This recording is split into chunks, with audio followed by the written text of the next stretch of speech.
Before we get into today's episode, I want to take a moment to introduce you to the people transforming the UK staycation scene, Sandbanks Holiday Co. If you're a second homeowner in Sandbanks or along the South Coast and you're looking for more than just a standard holiday letting service, this is for you. At Sandbanks Holiday Co, we don't do a one-size-fits-all. We offer a truly bespoke property management experience built around you and your guests. With over 15 years of expertise, we understand what it takes to protect, maintain, and elevate your home while delivering a 5-star guest experience every single time. From curated welcome touches to hands-on guest support, every detail is handled with care, passion, and professionalism, because we know your home is more than just a listing, it's a legacy, and we treat it that way. If you're ready to work with a team that values personalization, discretion, and exceptional service, visit sandbanksholidaycompany.com or find us on Instagram at sandbanksholidayco. Now let's get into today's episode. Today's episode is one that stayed with me long after we hit stop on the recording. I'm joined by Dasha, the co-founder of Wild England, a brand rooted in authenticity, beauty, and the raw, wild power of nature. Dasha isn't just a businesswoman, she's a mother, a wife, and a creative force who co-founded her company alongside her husband, building not only a business, but a shared vision and life together. In this conversation, Dasha opens up about more than entrepreneurship. She shares with stunning honesty and courage her deeply personal experience of post-pregnancy psychosis, a topic that is rarely spoken about but so incredibly important to bring into the light. This episode is about resilience, reinvention, and the stories we carry as women, mothers, and founders. It's emotional, it's inspiring, and above all, it's real. So whether you're navigating your own version of doing it all, or you just need a reminder that strength and softness can coexist, this one's for you. Now let's go spill the tea with Dasha. Dasha, thanks for joining me. Hello. It's such short notice, but I'm so grateful. Thanks for being here. Thanks for inviting me. I'm really excited. A little bit nervous, but excited. Oh, don't be nervous. No, I'm really, really privileged you're here. You're such an impressive woman. Let's start, as we always do, like how we know each other. Mm-hmm. So for context, guys that are listening and watching, Dasha has an incredible, well, she has quite a few companies, but she's got an incredible brand called Wild England. And obviously my company, Sandbanks Holiday Co, is striving to be as sustainable as we can possibly be. So we came across your products in the Nicky, actually, in Bournemouth. In Bournemouth, is it only 5-star, is it? Yes, I think it is, yeah. Yeah. So I'm a member there, and obviously I came across your products and I was like, oh my God, they smell amazing. And you just sort of bank it, don't you? You see a brand and you're just like, okay, nice. Then my business partner, Steph, was like, Layla, have you seen Wild England in the Nicky? Then I was at Renova and I saw that they were stocking your products as well. Yeah. And obviously that's an incredible place in Camford Cliffs that I go for treatments. Long story short, I reached out to the owner of Renova and just said, you know, can you hook me up with who's the founder? Would you kindly hook me up so I can chat to her? And that's what she did. And then we got together for brunch, didn't we? And you ended up knowing Steph. Yes, funnily enough, she sold us our house in Poole. So the connections are all there. It's wild, isn't it? All these puns, I just can't. It's not deliberate. So obviously I got a little bit of a smidgen of your journey there. And obviously we were discussing potentially collaborating together, which we are collaborating which is super together. Exciting. Yeah. We're so excited, honestly, because we're obviously at the early stages of building Sandbanks Holiday Co. We've just signed like 3 new homes. And all your properties will look amazing already, so I'm pretty sure it's going to be a beautiful portfolio by the time you sort of it's going to be even better with your products in the properties, because all the owners are completely on board, which is super exciting. Fantastic. So it's going to be wild everywhere.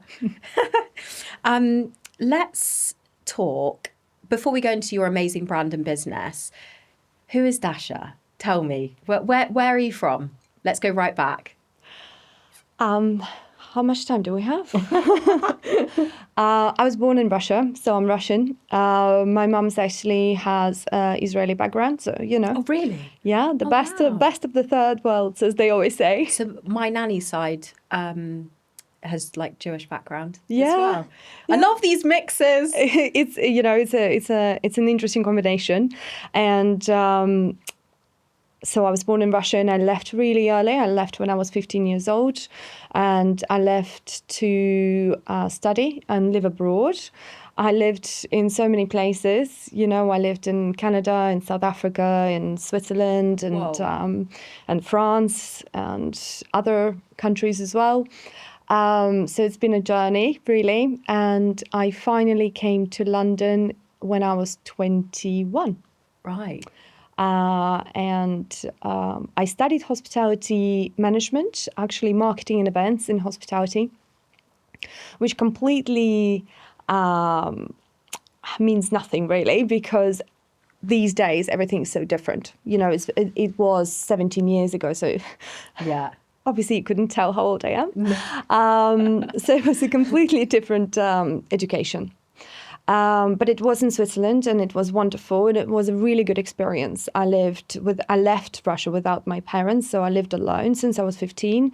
My parents were entrepreneurs, so they were building businesses back home. Yeah. And I think they saw that I had a better future abroad, so I think they did everything possible to give it to me, to make sure that I have this opportunity. So you grew up with really entrepreneurial parents? Yeah. So don't remember my mom being at home at all. Really? If it would be anyone putting me to bed, it was Dad. Really? All women in my family are very sort of strong-minded and entrepreneurial women. Is that the culture, or is that just your family? I think it's actually just my family. Maybe it's the Jewish background. I'm not entirely sure. Yeah, maybe. Maybe, or the mix. Me and my sister have 13 years difference, and she's a very strong, and sort of powerful woman at the moment, especially online. She's quite a famous journalist. Wow. So it's always been that way. My mom's always been working. She's making connections. She's opening new businesses. My dad was always by her side, just helping her out and dealing with the different side of the business. But yeah, all the women were always on the board. Amazing. Do you think you've always known that you would have businesses and that would be your path when you left Russia and started traveling? Inside you, did you ever feel like that was what you were going to end up doing or not? I was always very driven. Yeah, I was always very driven. I knew what I wanted. I knew that I wanted to work. I knew that I will get there somehow. And I wasn't afraid of work ever. I worked all my life. I worked all Christmases. I worked all New Year's Eves. I worked in my parents' supermarket when I was 12, just pushing trolleys to people's cars just for tips, I love that. So I love that. I was always super excited about work opportunities. And don't get me wrong, I did party. You had fun. Yeah, I did party really hard. But, I was capable of waking up in the morning and going to work and to do like 15 days straight shifts in hospitality business when I was 17, 18, and it wasn't a problem. I loved it. I really loved it. It's a serious industry, isn't it? It takes every inch of you from what I can see. Yeah, I think it's quite a challenging place to be if you're not the right person for it, for sure. But for the right people, it's I imagine amazing field to be in. You get to speak to different people every day. You meet incredible people. If you're lucky, sometimes you meet famous people and you really can talk to them. I think it's an opportunity to grow every single time because you learn so much about the world and the people and their experiences through hospitality. And if you set aside, some people get really frustrated with the fact that they're serving those people. And I don't think it's the right way to do it. I think it's the right way to do it is you're doing your job. This is what you wanted to do. And in return, you're not only getting paid, but you're also getting incredible knowledge and incredible experience. 100%. These days, it's for some reason frowned upon to work in hospitality for some reason. We find it really hard, in our hotels to find to form a team who are all driven. We are very lucky. We've got lots of wonderful staff. But when we're forming this team for the season, you do come across some real problems. I bet. People with lack of work ethic. Absolutely, yeah. That's difficult because there's a lack of jobs and then people get forced into jobs because they just need to take a job. But with hospitality, you want people that are passionate, driven, like want to be part of that team, want to serve, because it can be amazing. Yeah, and I think the younger generation, I sound really old now, but the younger generation... You don't look old, and that's all that matters. I don't feel my age, I'm not going to lie. But the younger generation really struggles with understanding what work ethic is, in my personal opinion. Just because when we hire, 16, 17-year-olds, they seem to be really restricted on no weekends, no evenings, I need my days off for this and this and that. And you seem to be working around them to actually get any work done. Yeah. So everyone else has to pick up the rest of the shifts. That's a culture thing, isn't it? Maybe, but I do think it's generational at the moment. Generational, but like I should have said, like the online culture. I think everything that's projected online makes people think that you don't actually, like, God knows what people think. They probably think I'm retired the way I behave on social media, but actually they don't see what is really going on. But if that's being projected to younger people, like, they aren't going to understand like the level of work ethic and graft required. Yeah, trust me, everything I learn about online is from my guys at work. Sometimes they tell me about the websites where you can sell your underwear. So, I learn a lot. Yeah. And I bet we need the youth, because even I've got past that point where I struggle to use my iPhone, and I'm like, how have I become that person? That was my mum, like when the phones were going through those like upgrades and stuff. And I'd be like, oh my God, old people are so annoying. Like they don't know how to use technology. I'm becoming, I don't know about you, but I'm becoming that person. I'm trying to surround myself with the youth so they can direct me in the 100%. Right way. We need the youth. So London. So you get to London. Yeah, I got to London. I got a scholarship, 3-month summer scholarship into St. Martin's University in London. I was really, really lucky. I met someone in Switzerland, and I was drawing at the time. My drawings were nothing special, but I think she saw enough to recommend me to St. Martin's, and they accepted me for a 3-month scholarship. And then afterwards, I said to my parents, I really want to become an artist now. And my mom looked at me and she said, no chance. It's time to get to work. So I guess that was a closed question. So I started looking for a job, and in the meantime, a month after arriving in London, I met my husband. I was going to ask you when he came into this lovely story. Yeah, we actually studied in the same university in Switzerland.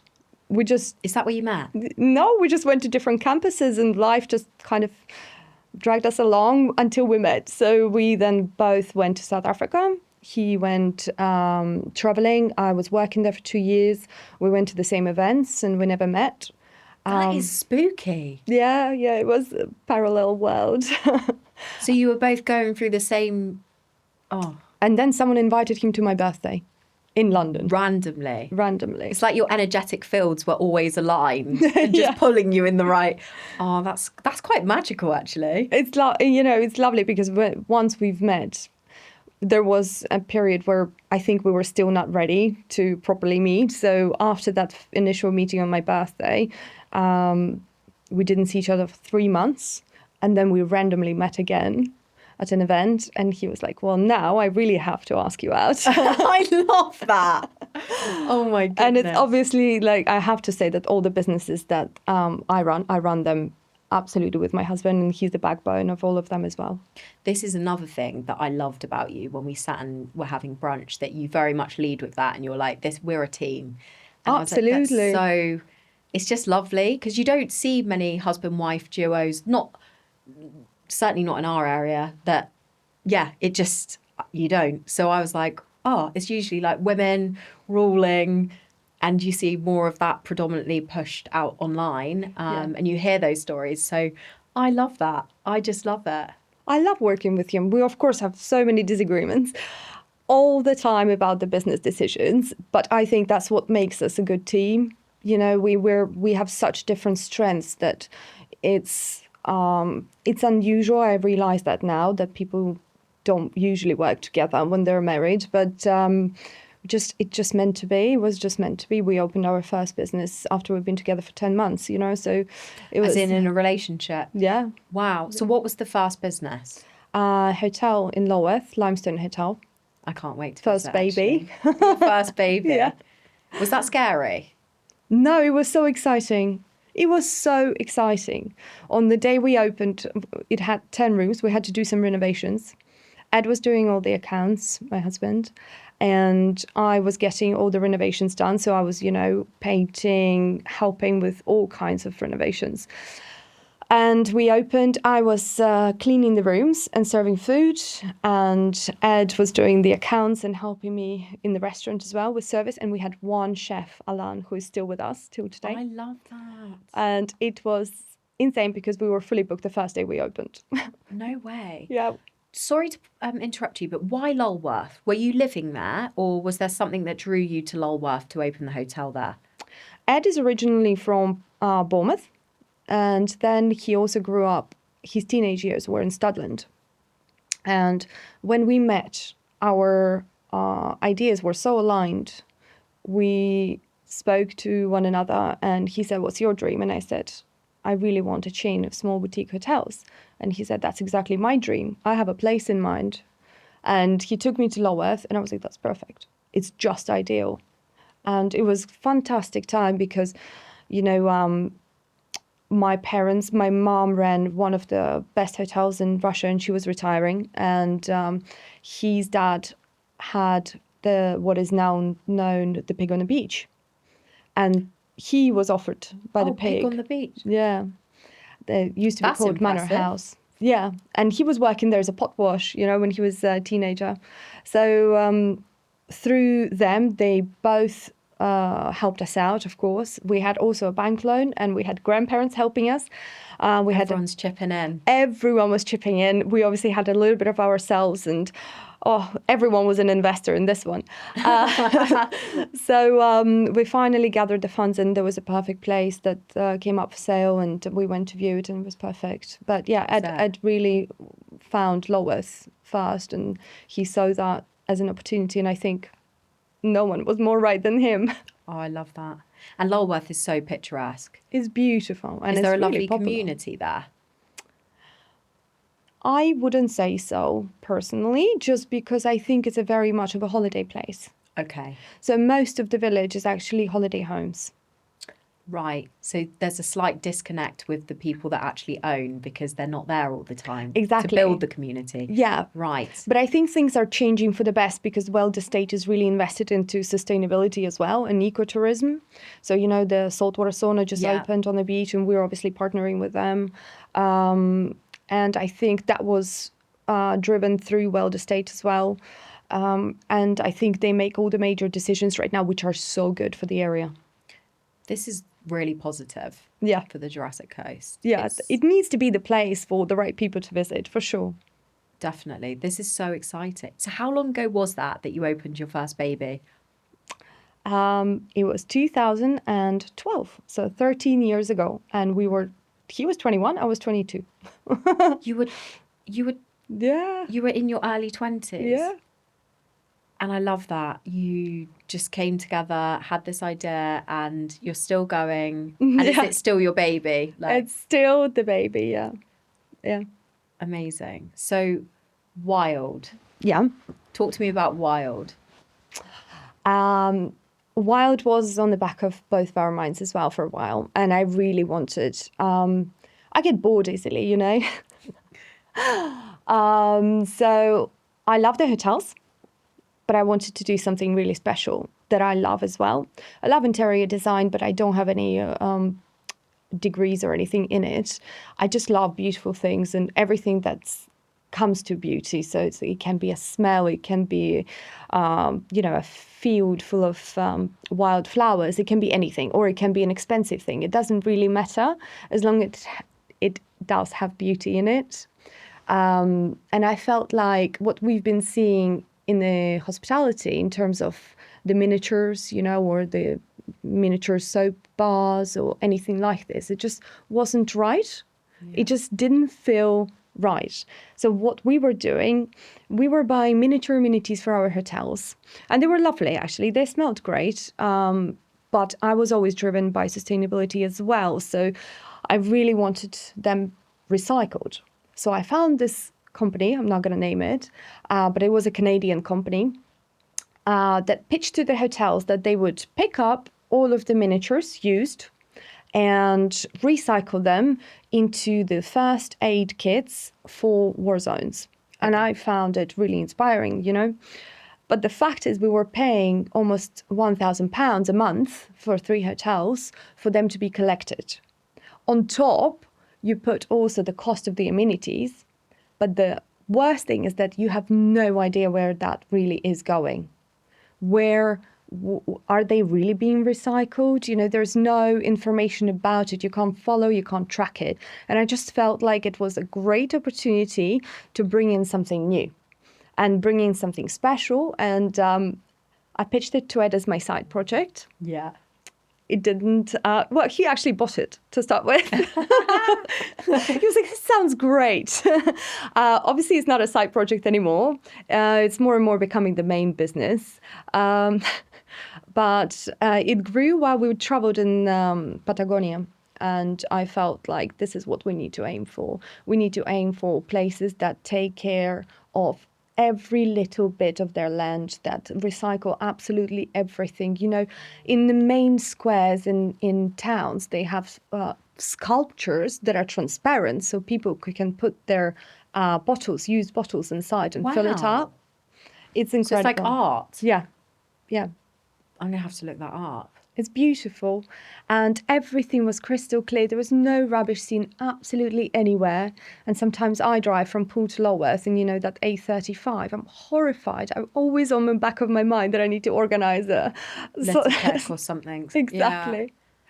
Yeah. So the fact was, we worked with a local company. It was a wonderful, wonderful branding company called Kugo Creative.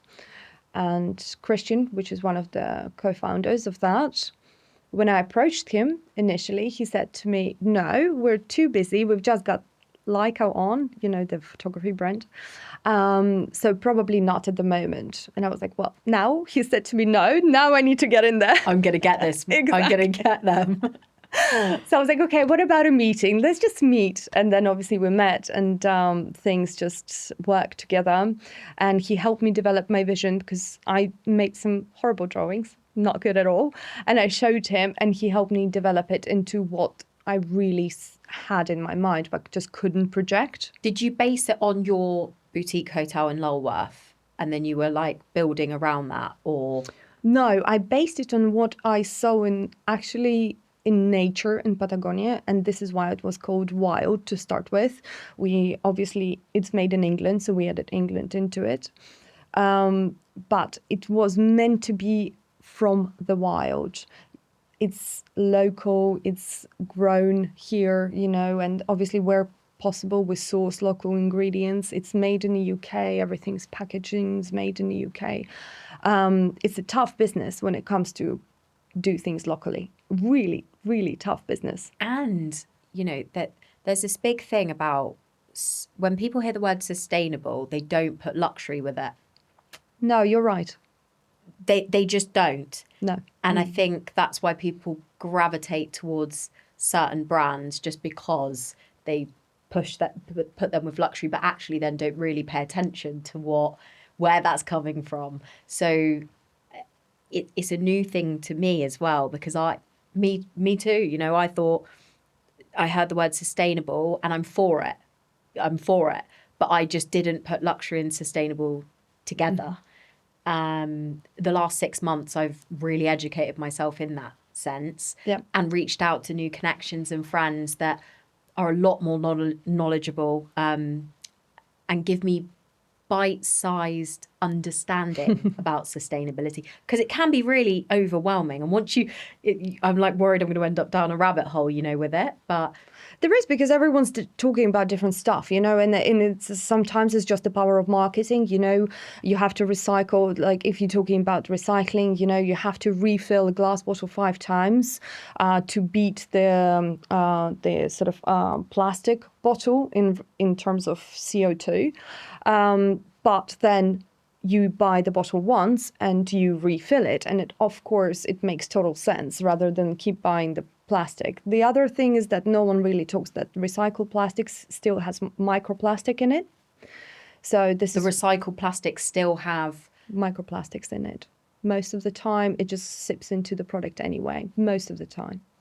Right. So those things, they're really not talked about. And sometimes, people talk about aluminium, but the how to produce aluminium that you don't really have too much CO2 coming out of it.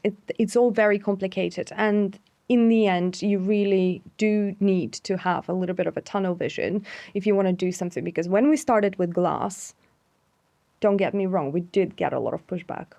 Really? 100%. And also, we didn't know what we were doing. I had no idea what I'm stepping into. I was thinking I'm going to be making soap in my kitchen, I just imagined how I'm going to... I actually tried. Did you? I did. Yeah, I did. I bought some glycerin and I was trying to do things, and I was trying to I bought lots of oils, and it was insane.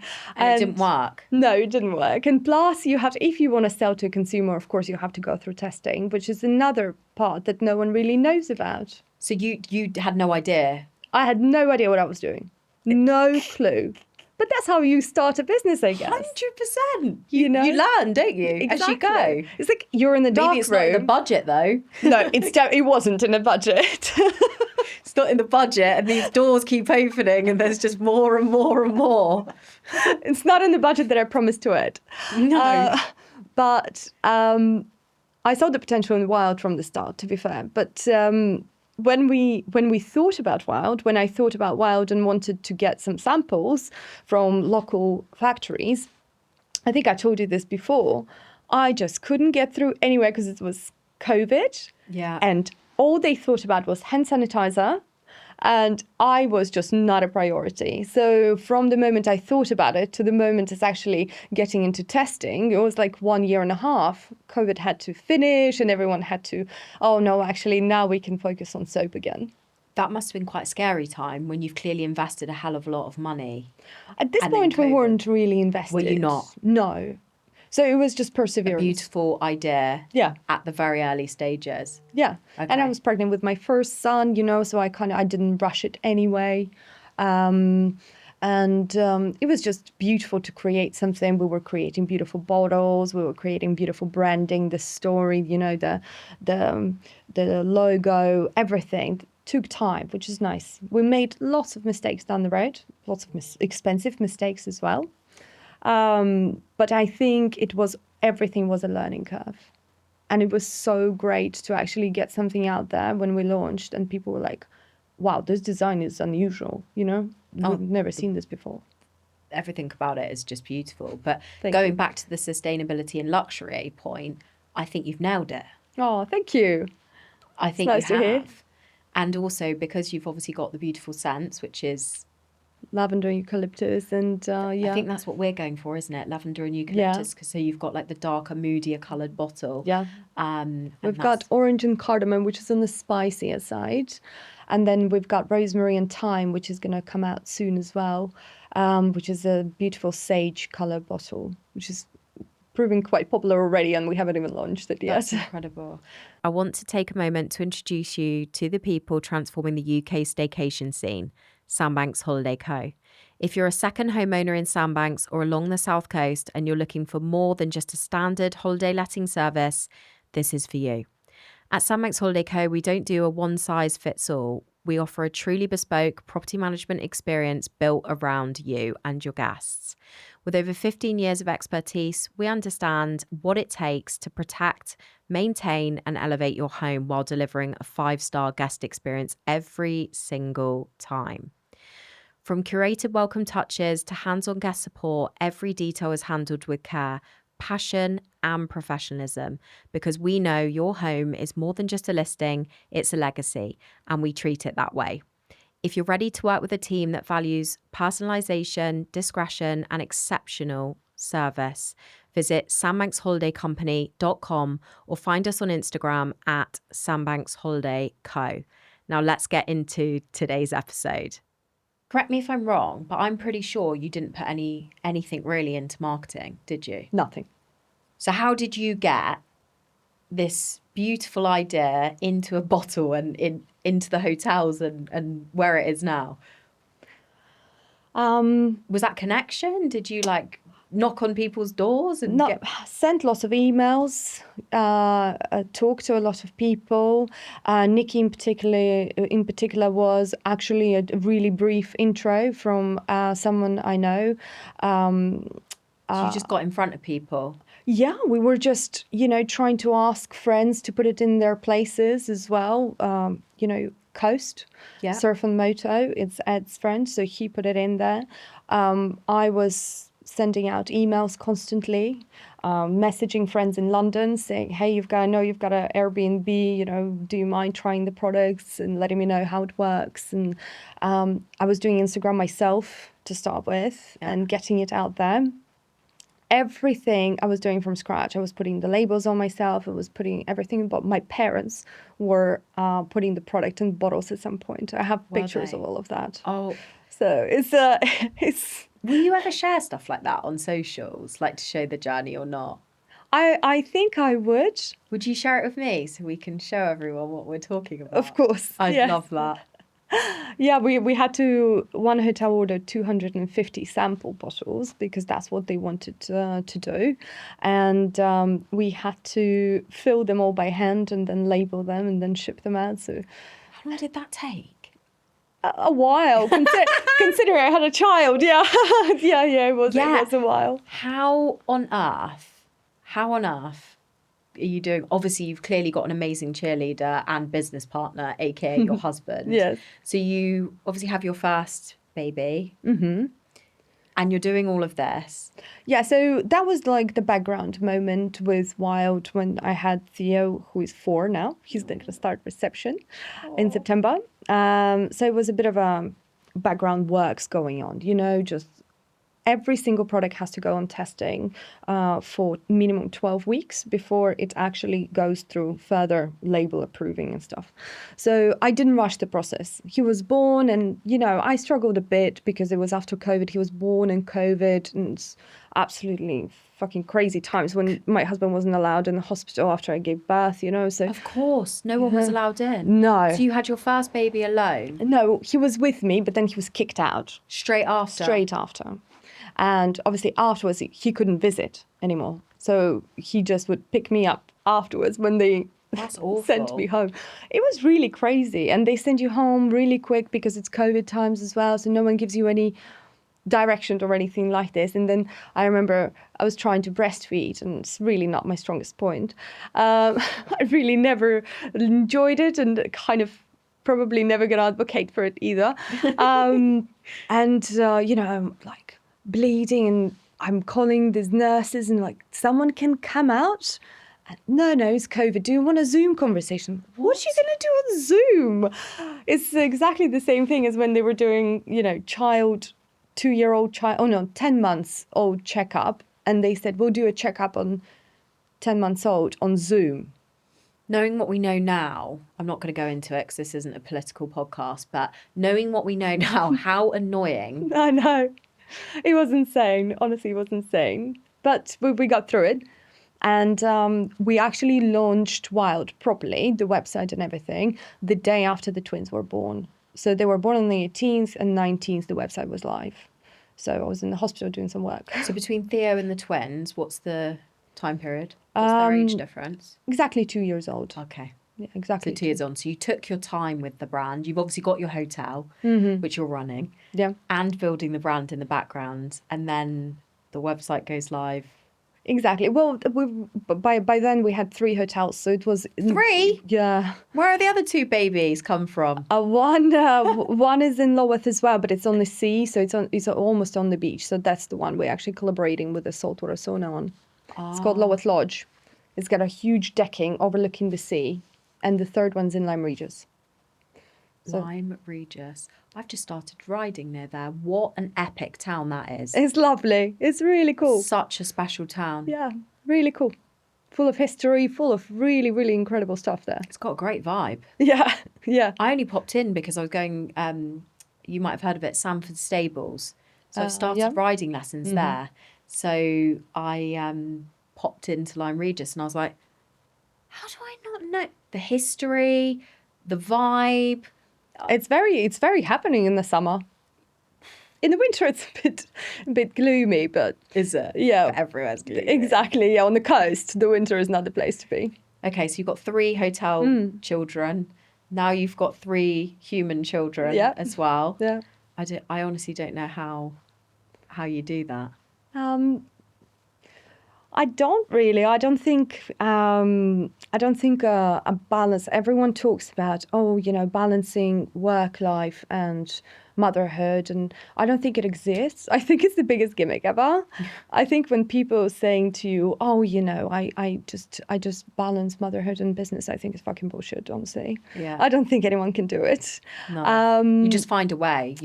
Yeah, I think one of the areas is inevitably going to suffer, and as women, I don't think men suffer from it as much, but I do think as women we have so much guilt all the time about something that we haven't done. Haven't been a good mother, haven't been a good wife, haven't been a good business person. Especially I personally think I struggle a lot with like what I haven't achieved, rather than what I've done already, and focus on that. For me, I had a really difficult journey. After my first, I did have postnatal depression, but it was quite light in comparison to what I know now. So, I just had some therapy and kind of got out of it fairly easy. Is it something that you can, I'm sorry if I use the wrong terminology here, I don't have children myself and I don't, but is postnatal depression something that you can have therapy and get yourself out of that depression, like any depression? Yes. Yeah, it can be medicated, but it was my choice to do through therapy. And I was very lucky. I had a very good therapist, and she helped me see things, what was going wrong. But also I'm very lucky because I had a very good friend who spotted that things weren't right. And she was honest and said... Yeah, and she lives in America, and we were talking, and she has 3 children. She had 3 children by then. She started younger than me. And she said to me, darling, something's really off here. You need to see someone. You're not right. Is that your behaviour that she could, from your conversation, she picked up on? Yeah.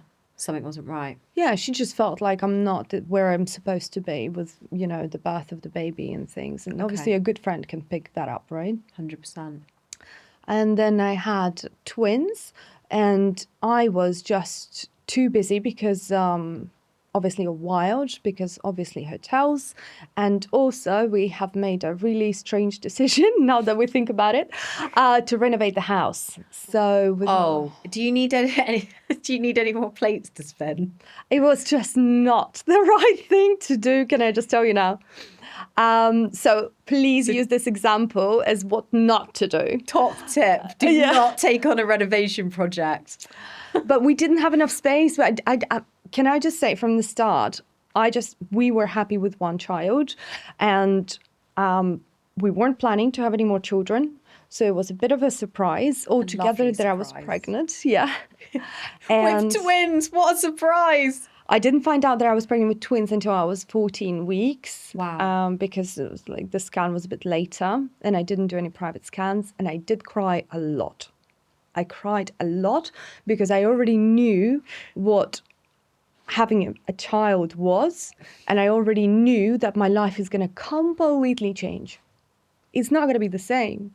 And I am a selfish person. I love myself. I love spending time with myself and taking myself on the trips and all that comes with it. And I guess with one, when you've got your husband as well, you can share your responsibilities together. It's definitely more manageable. But I'm not going to put it down, to, I know a lot of my friends have just one child, and I think they find it hard, and I get it. I get it. I think one child is still hard. I don't think being it's a mother full competition. stop is hard. That's why every working mum, I think I've said this to you before, that's why I was saying, how do you do it? It's not like the most lame question ever. Genuinely, I recognize how hard a role that is. Then to add work into the mix, then to add being a wife into the mix. I have so much admiration for women that are doing it all, if I'm honest. I'm gonna tell you that I'm really happy that I'm here because I've had a really tough couple of years. So with my twins, because we moved out and moved into like a 1-bedroom flat when they were 6 weeks old, it was a lot. It was really a lot, and I felt like I'm losing it a little bit, and I just couldn't cope a lot. I couldn't cope at all, I would say. Really an overwhelming feeling. Yeah, I had to pack orders with twins strapped at the back and the front with me. And I do have a nanny, by the way, so please don't discount it. I do have a nanny. She doesn't live with us, but she does come and helps because she started when Theo was 10 days old because I had to go back to the hotel straight away after his birth. So you had an extra pair of hands to give some support. Yeah, but I don't have any parents here. My husband's parents are not around as close to help either. So while the summer is such a busy season for us, Ed was working. I gave birth and 2 days later he was at work. So, which is fair. We need to get the businesses. So yeah. Well, you got to earn money. Exactly. And I was like, while I was in the hospital with the twins, I was still hiring staff for the hotels online. Oh so my gosh. it was a lot. That's. I got myself into the situation basically where October hit and I was really poorly. I was really, really poorly. I developed, so there is, I'm going to get a bit emotional now. Aww. So there is a postnatal depression, and then there is a next step, which is called Post Natal Psychosis. It's not widely talked about because I think it's easier, or maybe women don't want to talk about it because it's basically when you see or hear or feel things that are not real. Right. It's basically you're not having hallucinations, but your mind, your mind is playing tricks on you. So that's terrifying. It is really terrifying. So I have decided that one of my twins was disabled. And so I developed such a strong aversion to the twin that I couldn't pick him up without throwing up. I couldn't be near him. I really, really struggled. This is heartbreaking. It was the part where, and this is what I think women wouldn't want to talk about, is where you understand you don't love your child, and I think it's really hard. But it's a trick, right? It's a trick. He was absolutely fine. I had all the doctors out. So you literally had... I was 100%.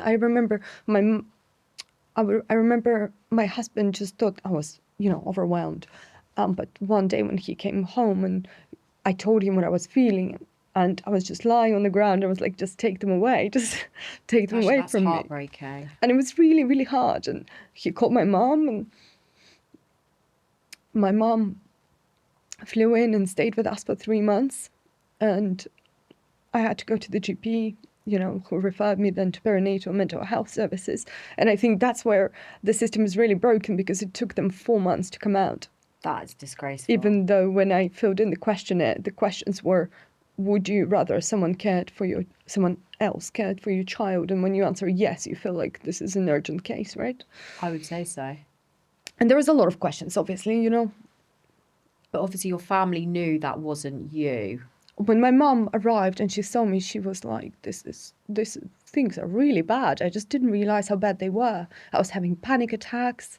I went to our local gym, David Lloyd, and I was having a full blast panic attack while I was there with my mom and the twins. And my mom just had to get me home. Obviously, I drank a lot because it just helped. Just to numb the brain. It's just what people do. Yeah. They I gave do me... it. That's why I'm saying people. What I mean is, I love a drink. I get it. Yeah. It's just, And then it's it's a a vicious way. cycle anyway. Exactly. And plus I was on antidepressants, so a really strong dose, and then on sleeping Did they tablets. help? No, it's all mental. It's all mental. I would say that I only started feeling better January this year. Wow. When the hormones settled, and So is it like a surge of, obviously women, just full stop. I just think all of us, sorry, just have some kind of hormonal issue, and we like struggle so much. Then to add that surge of hormones in this, I personally suffer with I've not been diagnosed, but it's crippling. So 2 days of the month. Sometimes it's one day if I'm lucky. Sometimes it's two. Sometimes it comes in just before like ovulation. Sometimes it's like just premenstrual. It's debilitating. Debilitating to the point that like people that meet me, they see this confident woman that can walk into fire and, with no fear, and I'm strong and nothing affects me. On those 2 days, I mean, thankfully not every month, but it's so debilitating that I call it like Suicide Tuesday, because I lose all confidence. I don't know who I am. I think the world's ending. Maybe you can relate to some of these feelings, like the intensity. It is terrifying and crippling. And the only thing I can do now to manage it, which is heartbreaking, is I step back from my businesses. So I'm so grateful for my business partner Steph, because she recognized the signs. She gives me space straight away, and she's like, why don't you stay at home today? Mm-hmm. And I'm like, thank you. Yeah. And then I just stay at home, and I can't communicate with people. Do you know what it's related to? No, because I don't know.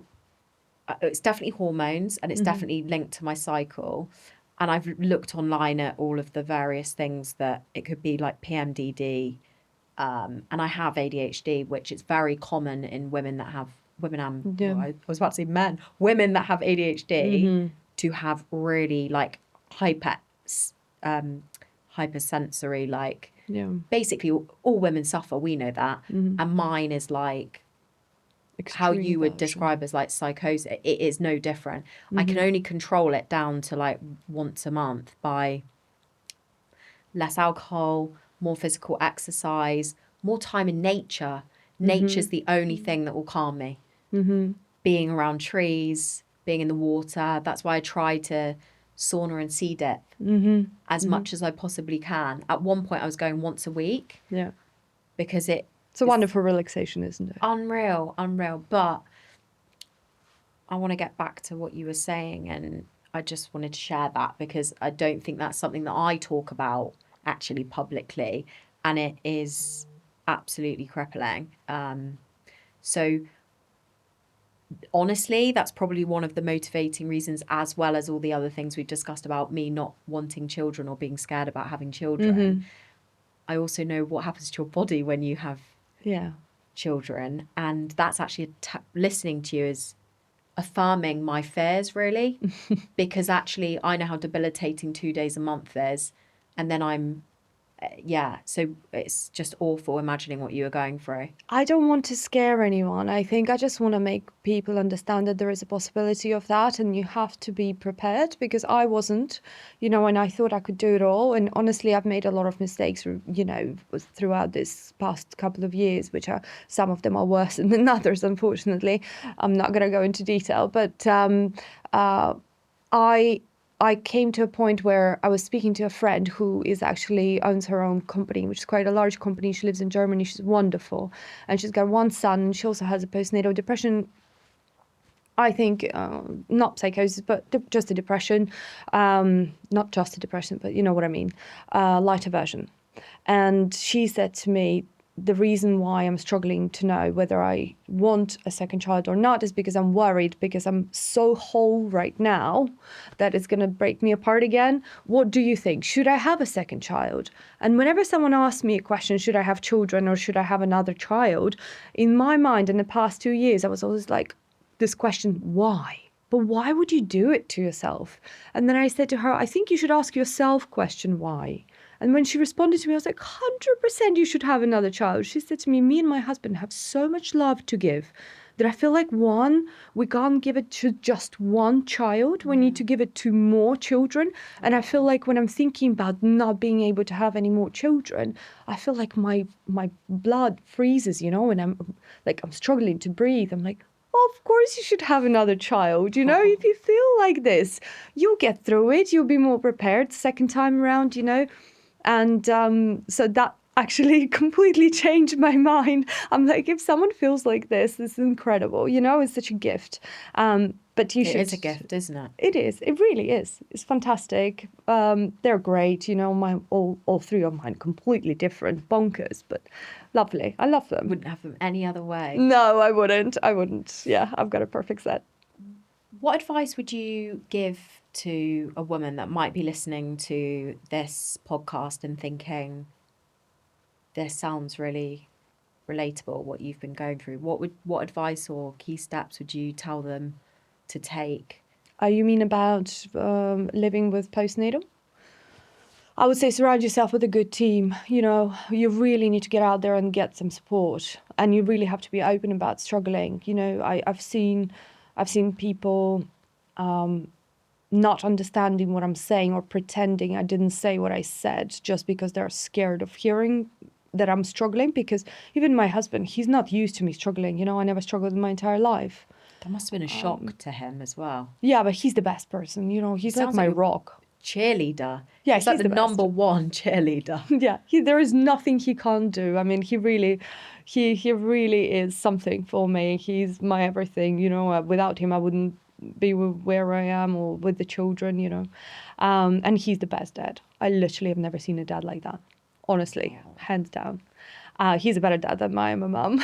I'm proud to say that because it is so special. Beautiful. But I would say get yourself a good team. You need relatives, you need good friends, you need a therapist. I wouldn't go down the route. Was it psychotherapist? Yeah. Yes, yeah. I had two. So I was Honey, I've got a psychotherapist too. Yeah. I love her. Yeah. Becomes an addiction, actually. Yeah, it is. Yeah. And then, I wouldn't go down the route of antidepressants at all.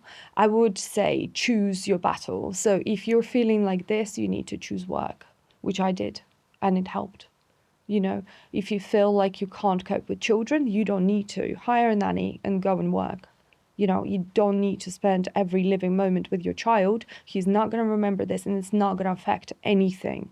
Do what you've got to do to every research says a quality half an hour a day with your child is better than you not being present all day around them. Every research says that. So you just need to get yourself into work and do what you love. Like, I'm not a mother that loves playing with the children, like there's a red ball, there is a blue ball. Like, oh my God, kill me now. It's really the most boring thing. I love your honesty. It is. Like, do you want How's your husband with the blue ball and the red ball? He's better than me. Yeah, there we go. Perfect team. He's better than me. But, I just think if you love work, if you love what you do, why not just do that? And the nanny can do the boring part.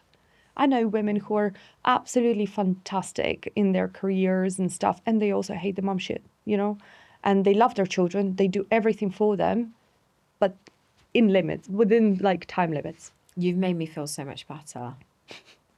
It's great to have children. We've gone to two ends of the spectrum here. It is, though. You need to understand that having help is okay. Yeah. It's fine. Because I don't want to actually say that. I'm just going to say it. I feel like women put themselves under a lot of pressure to not have help, to almost prove themselves. And I, like you say, you just don't need to. I think, how women should be okay with help. Actually, yeah, they should be.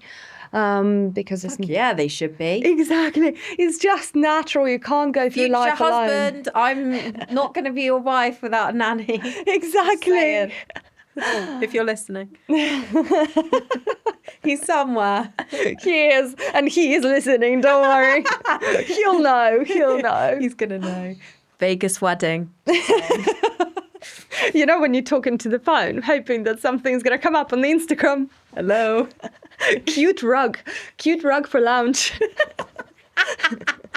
100%. Yeah.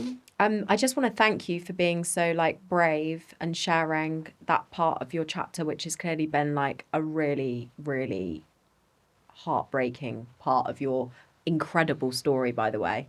Thank you. As I told you at the beginning, one day I will make it my priority to actually get it out in the open properly and maybe set something up for women who are going through this unexpectedly. As I feel like it is definitely part of my life's agenda. Yeah, a bit of a purpose there. Yeah. Driven from your experience. I think that would be an incredible thing to do. I just know you're going to do it. It's not given to me for nothing. So that is such a valid point. I agree.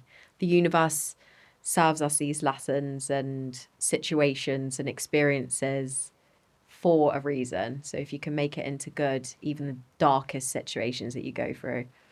And I will 100% support that. Thank you. Give me some time, I'll get there.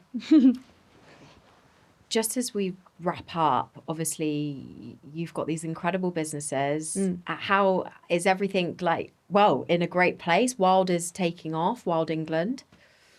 Hotels, your three hotels are doing good. Yeah. I'm happy. The season's here. It's always nice to see the hotels full.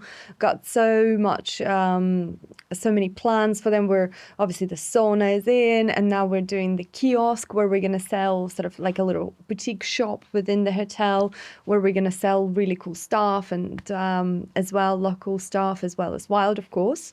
Obviously. Yeah, some of the saltwater sauna stuff. Yeah. Wait, aren't you've got a shower? You're providing a shower for the saltwater sauna guests? Yeah, that's it. Yeah, awesome. That's it. Lockers, showers, changing rooms. Yeah, that's all on the property. So it's a great collaboration. The guys are amazing. They're actually also a couple and they're also a powerhouse. I actually met them just before they set up saltwater sauna. Oh, really? Yeah, I was viewing an apartment that they were moving out of. Oh, okay. And they were just about to launch. And I remember them telling me their vision. And I was like, wow. Yeah. And now look at what they're doing. It's they're incredible. Great combo as well. I feel like they have such different strengths and, they work amazingly together. You find that in all, it's like the dynamic duos. You both bring something to the table and balance each other out. And that's the best kind of partnership, relationship. Yeah, they're so different. They're really different. I know them fairly well. And they're so different. They also just had a baby, Oh, so. Congratulations. Little saltwater sauna baby. Exactly. Oh my goodness. Yeah, so the shop's there, it's full at the moment. The weather is good, so fingers crossed for a good summer. And Wild, in my view, the sky's the limit for Wild, and the future is ever changing. Wild is such a diverse brand. It can be what you want it to be, as long as you're going in the right direction, of course. We just launched candles, and the candles I saw that. I love the marketing for it, by the way. Oh, thank you. And everything on socials. Giving credit to Aaron, who is my videographer. He's Aaron, amazing. Do you know his son? Aaron Kenny. Okay. Yeah, giving credit to him. He's talented. Oh, yeah, definitely. I'm blessed. Sam actually introduced us. He's great. I'm hoping he'll do much more stuff for me. I'm sure you're going to find plenty more projects, honey. I have no doubt. So the candles are great. They're refillable as well, which is part of our journey. Refillable candle? Right. I want to do it like a Sunday ritual where you cook your new candle on the stove in hot water, and then you pour it into your ceramic container, and it can become your Sunday ritual to calm down. Are they available? I knew they were limited. Mm. Are they available to buy now, the candles? They are on pre-sale right now, and they launch on 16th. Where's my phone? So they launch on 16th. It's only 150 of each. When we sell out, but you will be able to buy refills. But obviously you need ceramic container to pour it in. Okay. Can we get that from you, or you mean get your own and then? Yeah, you obviously, ours are quite nice and they're handmade. No, I want etched. yours. I thought you were saying I have to go get my own ceramic, and I was no. thinking, how do I do that? No. Ours are handmade and they're etched. There's not a, there's not a label in view. So it's all clean, all sustainable. So no paper, no glue, nothing. It's all very, very lovely. Actually, I've worked a long time on these guys. And then after these 2 candles, we've got 2 more in mind that we're thinking about bringing out. As in scents? Oh, yeah. I found one that I'm absolutely in love with. It's called the Greenhouse. The Greenhouse. Oh, it smells amazing. Right. This is literally what I was about to say as an ending question. Favourite scent in the world? And I'm guessing I've got so many. No, you've got to pick one. No. At the moment, I obviously love brands that are already out there. I used to love Le Labo. I think since they've sold, I'm not entirely sure it's the same, There's a lot of really cool stuff out there. When it comes to body polish, I think Aesop with the geranium body scrub nailed the scent of the scrub and the consistency. I think Byredo. Reine de Nuit is my new favorite. Reine de Nuit. Gosh, I think you it's sound fantastic. so sexy when you say that. There are so many. Honestly. And your name, like Dasha. And then you're saying, oh my God, I'm not going to attempt it. I honestly do think there is the industry's booming. The industry is really booming, and I feel like we're really catching a wave right now. I personally feel like you're skyrocketing. And when I met you, I was like, I know you've got a story. I just knew when I met you. I was like, you've got a story. You're very impressive. You're very inspirational. And now you've shared a little bit more with me that I didn't know, because you don't lead with that at brunch, do you usually? I feel very honoured that you shared that with me. And I feel like it's really going to help a lot of people hearing your story. And I wish you all the best. Oh, thank you. And I can't wait for Wild England to be part, in all of our homes for Sandbanks Holiday Co.